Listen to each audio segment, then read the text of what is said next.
नमस्कार दोस्तों, e learning Durgesh में आपका एक बार फिर स्वागत है।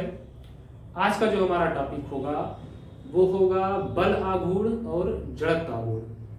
इसके पहले जो मैंने डिस्कस किया था अभिकेंद्र बल और अपिकेंद्र बल के बारे में हम डिस्कस कर चुके हैं। तो बल आघूर्ण को शुरू करने से पहले हम थोड़ा सा आपको अभिकेंद्र बल और अपकेंद्र बल के बारे में फिर से रिवाइज कर देना चाहते हैं और बल क्या होता है उसको भी रिवाइज कर देना चाहते हैं, क्योंकि बल की जब परिभाषा आपको नहीं पता होगी तो बल आघूर्ण को आप समझ नहीं सकते। तो ओरली में अभिकेंद्र बल को सबसे पहले मैं बता देता हूं। अभिकेंद्र बल है क्या? कोई भी पिंड एक समान वृत्तीय गति जब करता है या किसी पिंड द्वारा एक समान वृत्तीय गति जब करती है तो केंद्र की तरफ एक बल कार्य करता है। एक समान वृत्तीय गति करते हुए पिंड पर केंद्र की तरफ एक बल कार्य करता है जिसे अभिकेंद्र बल कहते हैं। और इसके प्रतिक्रिया में एक बल केंद्र से बाहर की ओर कार्य करता है जिसे हम अपकेंद्र बल कहते हैं। न्यूटन का द्वितीय नियम क्रिया प्रतिक्रिया पर आधारित है। ठीक उसी तरीके से यहाँ भी अभिकेंद्र बल के प्रतिक्रिया स्वरूप एक अपकेंद्र बल बाहर की ओर लगता है। इसको मैंने डिस्कस कर चुका है। तो अभिकेंद्र बल का उदाहरण मैंने बताया था, जैसे पृथ्वी जो है सूर्य के चारों तरफ घूमती है तो उसे जो अभिकेंद्र बल मिलता है वो गुरुत्वाकर्षण बल से मिलता है। आप जब सड़क पर साइकिल या मोटर कार से अगर आप मोड़ रहे हैं उसको तो यहाँ पे वृत्तीय गति करनी पड़ेगी, तो वहां पर अभिकेंद्र बल मिलेगा जो वो घर्षण बल से मिलेगा। इसी तरीके से इलेक्ट्रॉन का नाभिक के चारों तरफ जो मूवमेंट होता है, जो वृत्तीय गति होती है, वहां पर जो अभिकेंद्र बल मिलता है वो स्थिर वैद्युत आकर्षण बल से मिलता है। तो ये सारी चर्चा हो गई थी। अपकेंद्र बल का उदाहरण मैंने बताया था, वॉशिंग मशीन में जो कपड़े की धुलाई होती है वहां पर अपकेंद्र बल का सिद्धांत कार्य करता है। दूसरा, जैसे दूध से मक्खन निकालना, इसमें भी अब जो है अपकेंद्र बल का सिद्धांत कार्य करता है। तो ये सारी चीजें डिस्कस हो गई थी। आज हमारा जो टॉपिक है बहुत ही छोटा टॉपिक है, मात्र 20 से 25 मिनट में ये कवर हो जाएगा। बल आघूर्ण और जड़त्व आघूर्ण को आज हम डिस्कस करेंगे। तो बल आघूर्ण क्या होता है दोस्तों, आइए इसको पहले इसका डेफिनेशन लिखते हैं, फिर आपको डिटेल में इसके बारे में आपको जानकारी देते हैं। तो हेडिंग बना लीजिएगा बल आघूर्ण, TORQUE, इंग्लिश में इसे बोलते हैं टॉर्क। बल आघूर्ण दोस्तों शब्द से ही स्पष्ट हो रहा है। बल आघूर्ण, आघूर्ण का मतलब होता है किसी अक्ष के प्रत्यय घूर्णन, किसी अक्ष के प्रत्यय घूमना, और बल का मतलब होता है उस पर फोर्स लगाना, यानी फोर्स लगा के किसी भी वस्तु को किसी अक्ष के प्रत्यय घुमाना जो है वही बल आघूर्ण कहलाता है। लेकिन ये करेक्ट डिफिनेशन नहीं है, फिजिक्स में इसको कैसे डिफाइन किया जाता है उसको आपको लिखवाते हैं। तो इसको पहले हेडिंग बना लीजिएगा, उसके बाद लिखिएगा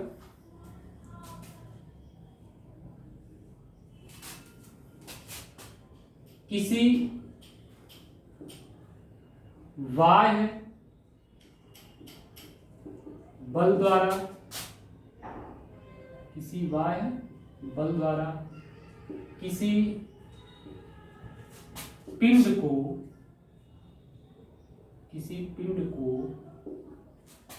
किसी अक्ष के परितः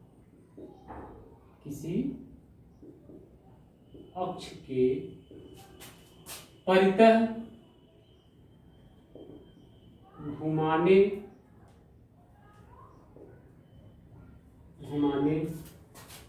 प्रवृत्ति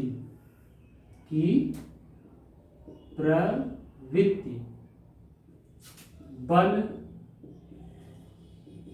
आघूर्ण कहलाती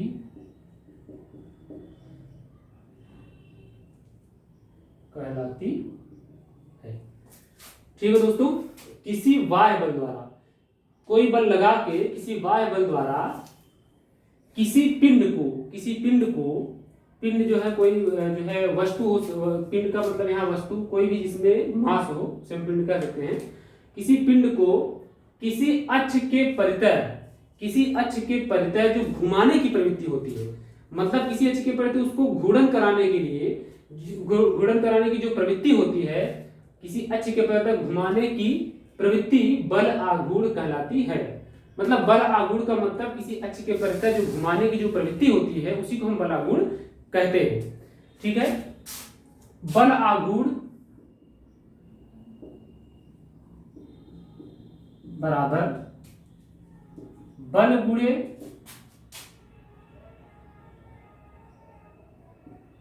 अक्ष से बल की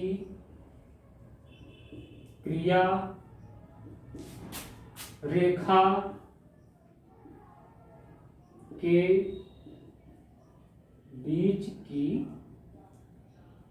दूरी। दोस्तों देखिएगा, बल आघूर्ण किसके बराबर यहां पे दिख रहा है?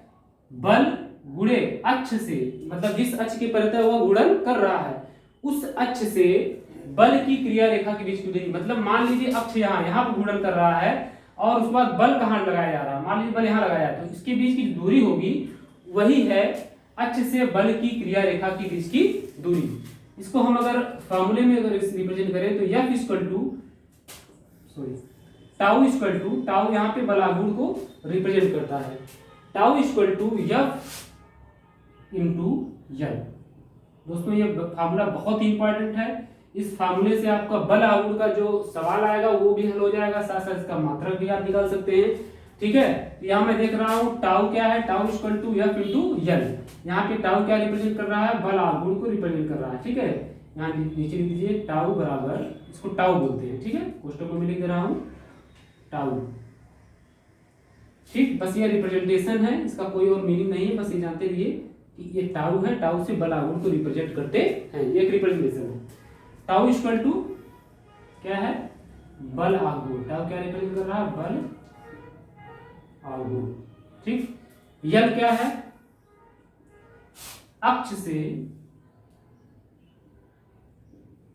या घूर्णन अक्ष कह सकते हैं, घूर्णन अक्ष से बल की क्रिया रेखा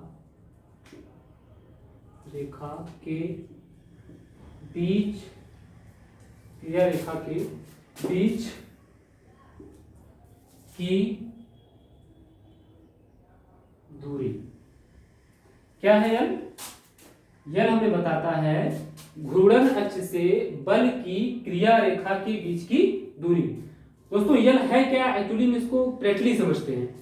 प्रैक्टिकली यल है क्या? जैसे मान लीजिए कि दरवाजा है, दरवाजे में जो कब्जा लगा होता है उसको मान लीजिए घूर्णन अक्ष, और उसके बाद जहां पर हैंडल होता है, जहां से पकड़कर आप उसको खोलते हैं, ओपन करते हैं, वो हो गया आपका फोर्स जहां पे लग रहा है। ठीक है, वो हो गई बल जहां पे लगा रहे हैं। तो हैंडल से जहां पे आप बल लगा रहे हैं और घूर्णन अक्ष जहां पे कब्जा लगा हुआ है, उसके बीच की जो दूरी होती है वही होती है यल। ठीक है दोस्तों, जहां पर आप बल लगा रहे हैं उस बिंदु को और उसके बाद जहां पर घूर्णन हो रहा है, ठीक है, घूर्णन अक्ष से जहां पर आप बल लगा के कार्य कर रहे हैं उसके जो बीच की दूरी होगी वो होगी यल, उसे बोलेंगे हम यल। ठीक है, उसे यल से रिप्रेजेंट करेंगे। तो दोस्तों यहाँ पर आप देख रहे हैं कि tau equal to F into L, यहाँ पे डायरेक्टली प्रोपोर्शनल है, मतलब अनुक्रमानुपात का जो है यहाँ पे रिप्रेजेंटेशन आपको दिख रहा है। मतलब कि F जितना ज्यादा होगा टाउ उतना ज्यादा होगा। यहाँ लिख सकते हैं that is tau is directly proportional to F and tau is, tau है इसको जानते रहिए आप लोग, डायरेक्टली प्रोपोर्शनल टू यल। मतलब कि बल जितना ज्यादा बल आघूर्ण उतना ज्यादा, यल जितना ज्यादा बल आघूर्ण उतना ज्यादा। मतलब या बल आघूर्ण हमको ज्यादा से ज्यादा बल आघूर्ण करने के लिए, मतलब ज्यादा से ज्यादा रोटेशन करने के लिए हमको किसी अक्ष के प्रत्यय किसी भी पिंड को या तो बल लगाना पड़ेगा या तो हमें यल को बढ़ाना होगा। मतलब यल जितना ज्यादा होगा उतना ही ज्यादा हम जो है बल आघूर्ण प्राप्त करेंगे। ठीक है दोस्तों, आप ये जानते हैं फिजिक्स का या साइंस का ये काम होता है कि कम एनर्जी खर्चा हो, कम बल खर्चा हो और ज्यादा काम हो जाए। इस वजह से हम क्या करते हैं, यल को ज्यादा रखते हैं ताकि हमको बल कम लगाना पड़े। इसीलिए दरवाजे में जो हैंडल होता है वो इसको किनारे पर लगाते हैं, क्योंकि किनारे पर लगाएंगे तो जहां पर घूर्णन कर रहा है, जहां पर कब्जा लगा हुआ है, वहां से जहां पर आप पकड़े हुए हैं उसके बीच की जो दूरी होगी यल होगी वो ज्यादा होगी, मैक्सिमम वहीं से मिलेगी। इसलिए आप दरवाजे को आसानी से खोल सकते हैं। बट अगर आप दरवाजे में जो हैंडल है उसको बीच में लगा दीजिए, तो सोचिए बीच में अगर लगा देंगे तो यल का मान कम हो जाएगा, मतलब घूर्णन अक्ष कब्जे से हैंडल जहां से आप पकड़ रहे हैं, जहां पे आप बल लगा रहे हैं, उसके जो बीच की दूरी होगी वो क्या हो जाएगी, कम हो जाएगी। तो आपको बल ज्यादा लगाना पड़ेगा, ठीक है। जब बल ज्यादा लगाना पड़ेगा तो आप खोलेंगे तो खुलेगा नहीं, बल ज्यादा लगेगा। इस वजह से बल हमारा कम लगे और काम भी हो जाए, इसलिए बलागुड़ के कॉन्सेप्ट के अकॉर्डिंग इसी फार्मूले पर दरवाजे में क्या होता है कि हैंडल लगाई जाती है एकदम किनारे। हालांकि जो लगाने वाला है उसे नहीं पता होता है कि इसमें बलागुड़ का कॉन्सेप्ट काम कर रहा है, लेकिन बलागुड़ के कॉन्सेप्ट के अकॉर्डिंग ही वह जो है दरवाजा आसानी से खुलता है और आप उसको जो है हैंडल को किनारे पर लगाते हैं।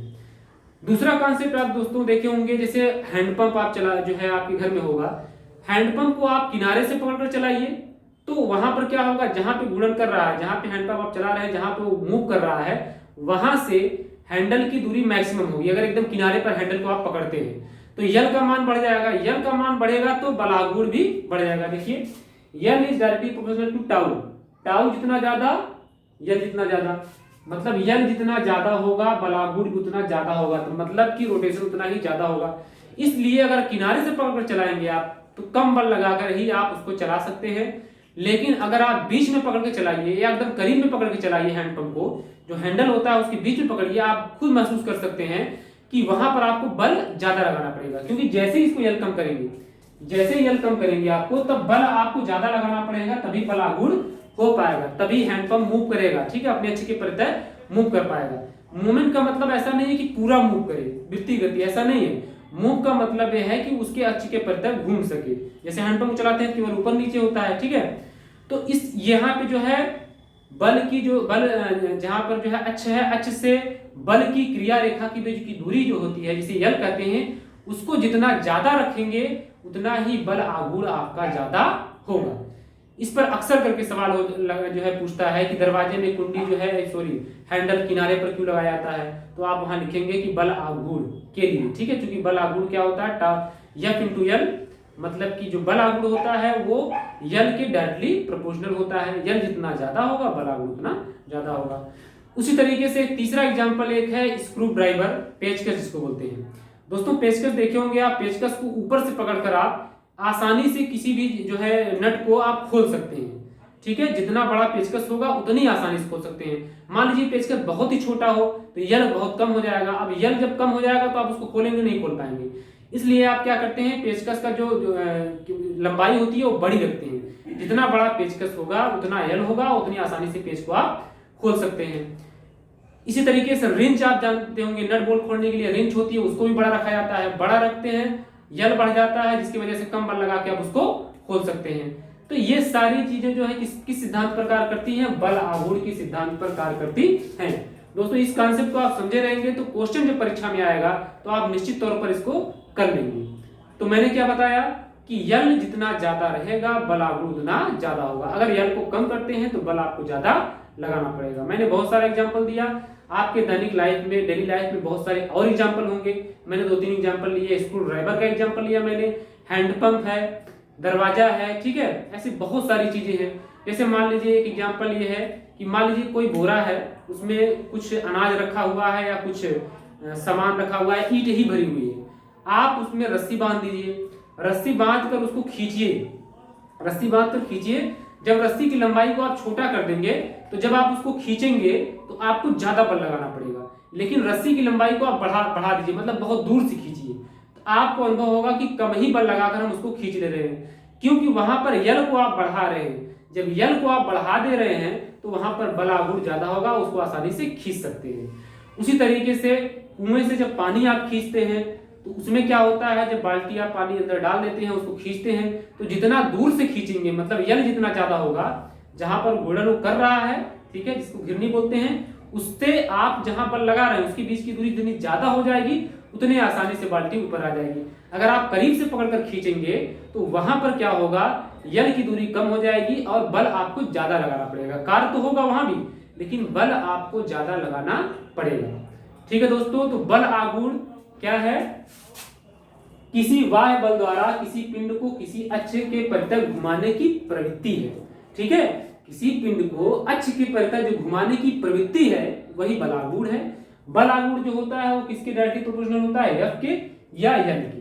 ठीक है, तो हम जितना ज्यादा यल रखेंगे उतना कम बल लगा के हम उसको घुमा सकते हैं किसी अक्ष के प्रति और अपने काम को आसानी से कर सकते हैं। उत्तोलक जो होता है वो भी बलागुण के सिद्धांत पर ही कार्य करता है। उत्तोलक जो होता है वो भी एक तरीके से बलागुण के सिद्धांत पर ही कार्य करता है। ठीक है दोस्तों, तो ये सारी चीजें आप नोट कर लीजिएगा, इसको नोट करिए। फिर हम डिस्कस करते हैं बलागुण के मात्रक के बारे में।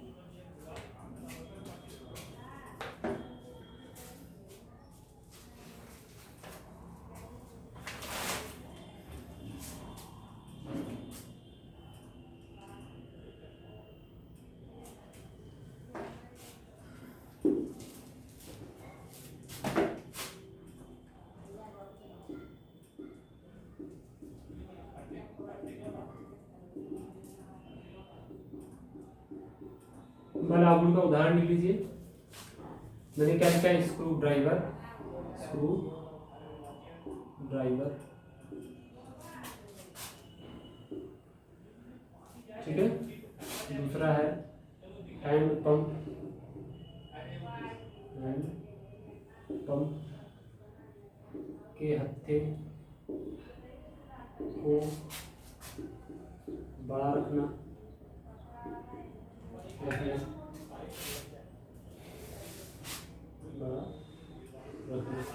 हैंडपंप के हत्थे को बड़ा रखते हैं, क्यों रखते हैं, बलागुण ज्यादा प्राप्त करने के लिए। ठीक है, ये दो एग्जांपल इसके हो गए। तीसरा आपका हो गया रेंज। ठीक है, रेंज से नट बोल्ट को खोलने को आसानी से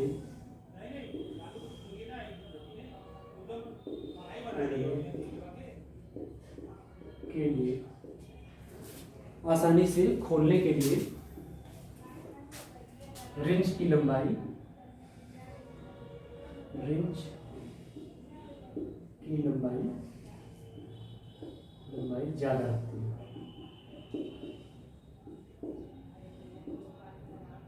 ज्यादा रखते हैं, रिंच की लंबाई जितनी ज्यादा होगी उतना आसानी से बल लगेगा। ठीक है, ये कुछ एग्जांपल थे और भी बहुत सारे एग्जांपल हैं।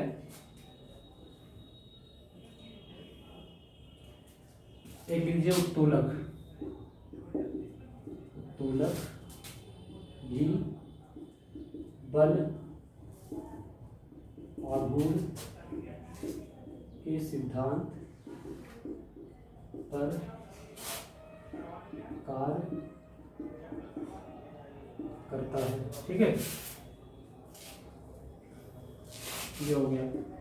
और भी है घिरनी,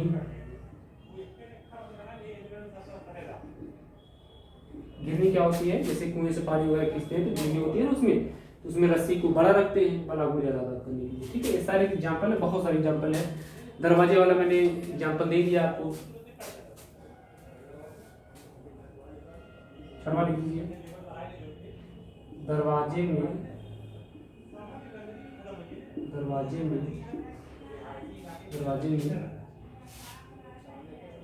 हैंडल या हत्थे को कब्जे से अधिकतम दूरी पर रखना। दरवाजे में हत्थे को कब्जे से अधिकतम दूरी पर रखना। यहाँ पर कब्जा क्या हो गया, अक्ष हो गया। ठीक है, और हत्था क्या होगा, जहां पर आप बल लगा रहे हैं, तो बल जहां लगा रहे हैं और जहां पे गुणन कर रहा है, जहां आप बल लगा रहे हैं और जहां पर कोई पिंड, कोई मशीन, कोई उत्तोलक घूर्णन कर रहा है, मतलब मूव कर रहा है, उसके जो बीच की दूरी होगी वही यल होगी। यल जितना ज्यादा होगा उतना ही ज्यादा बल आघूर्ण होगा। ठीक है, बल जितना ज्यादा होगा उतना ही ज्यादा बल आघूर्ण होगा। ठीक, इसको नोट कर लीजिए। 6 एग्जाम्पल है,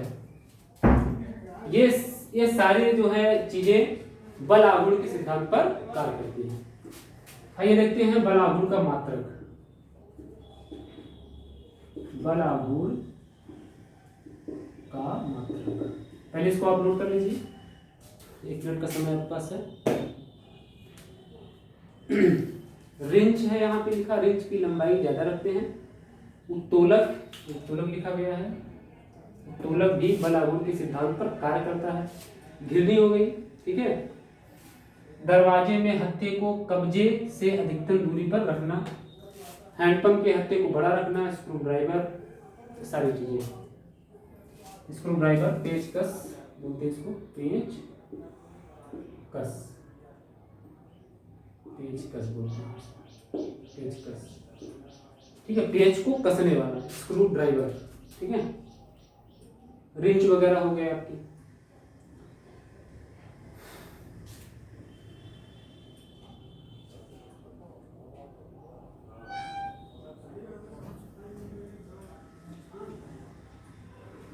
ठीक है दोस्तों, बल आघूर्ण का मात्रक क्या होगा? अभी मैंने बताया कि टाउ इक्वल टू क्या है, एफ इंटू यल।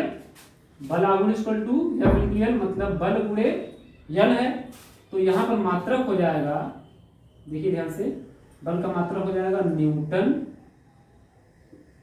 बल का मात्रक न्यूटन इंटू यल का मात्रक, यल दूरी है, दूरी का मात्रक मीटर, ठीक है। तो जो बल आघूर्ण का मात्रक होगा वो होगा न्यूटन मीटर। बल आघूर्ण का मात्रक बराबर एफ का मात्रक न्यूटन, यल का मात्रक मीटर, न्यूटन मीटर। तो बल का मात्रक क्या, बल आघूर्ण का मात्रक क्या होगा? न्यूटन और मीटर, ठीक है। इसको आप नोट कर लीजिएगा। तीसरा पॉइंट लिखिए अगला, बल आघूर्ण सदिश राशि है। बल आघूर्ण सदिश राशि है। बल आघूर्ण एक सदिश राशि है, ठीक है। तो दोस्तों बल आघूर्ण का जो टॉपिक था आज कंप्लीट होता है। मैंने कहा था बहुत ही छोटा वीडियो बनेगा। एक बार मैं फिर से रिवाइज कर दे रहा हूं। किसी बल आघूर्ण को किसी बाह्य बल द्वारा किसी पिंड को किसी अक्ष के परितः जो घुमाने की प्रवृत्ति होती है वही बल आघूर्ण कहलाती है। मतलब बल आघूर्ण मतलब किसी पिंड को किसी अक्ष के परितः घुमाना, जितना आसानी से घूमेगा उतना ज्यादा बल आघूर्ण होगा। बल आघूर्ण कब ज्यादा लगेगा? जब यल ज्यादा होगा या तो एफ ज्यादा होगा। तो साइंस में क्या होता है कि आपकी एनर्जी कम खर्चा हो और बल भी कम लगे और काम हो जाए, इसलिए यल को हम ज्यादा रखते हैं। यल क्या होता है मैंने बता दिया कि जिस अक्ष पर कोई पिंड घूर्णन कर रहा है वहां से जहां पर आप बल लगा रहे हैं, ठीक है, उसके बीच की दूरी जो होती है वही होती है यल। जैसे मान लीजिए ये पिंड है, ये कोई वस्तु है, ये यहाँ पर मूव कर रही है, यहाँ पे इस तरीके से मूव कर रही है, यहाँ मैंने पकड़ा हुआ है ऐसे, ये यहाँ पर मूव कर रहा है, ठीक है। यहाँ पर मैंने बल लगाया है और यहाँ पे मूव कर रहा है। तो ये जो दूरी होगी यहाँ से इस अक्ष से यहाँ की जो बीच की दूरी होगी ये होगी यल, ठीक है। कब्जा मैंने बताया दरवाजे में कब्जा लगा होता है, कब्जे से लेकर जहां पर हत्था लगा होता है वहां से आप पकड़ के मूव करते हैं, जहां पर बल लगा रहे हैं और जहां से अक्ष, जहां से घूम कर जो है गुणन कर रहा हो उसके बीच की जो दूरी होगी वही होगी यल। जितना ज्यादा यल उतना ज्यादा टार्क, उतना ज्यादा बल आघूर्ण, ठीक है दोस्तों। मैं आशा करता हूं कि आपको बल आघूर्ण का कॉन्सेप्ट बहुत अच्छी तरीके से बहुत आसानी से आप समझ गए होंगे। कोशिश करिएगा प्रैक्टिस से जो है सॉल्व करने की कोशिश करिएगा। और जो भी प्रॉब्लम हो आपको कैसा लगा वीडियो, क्या आपको प्रॉब्लम हुई, कमेंट सेक्शन में जरूर बताइएगा, ठीक है दोस्तों। मिलते हैं अगले वीडियो में। जय हिंद।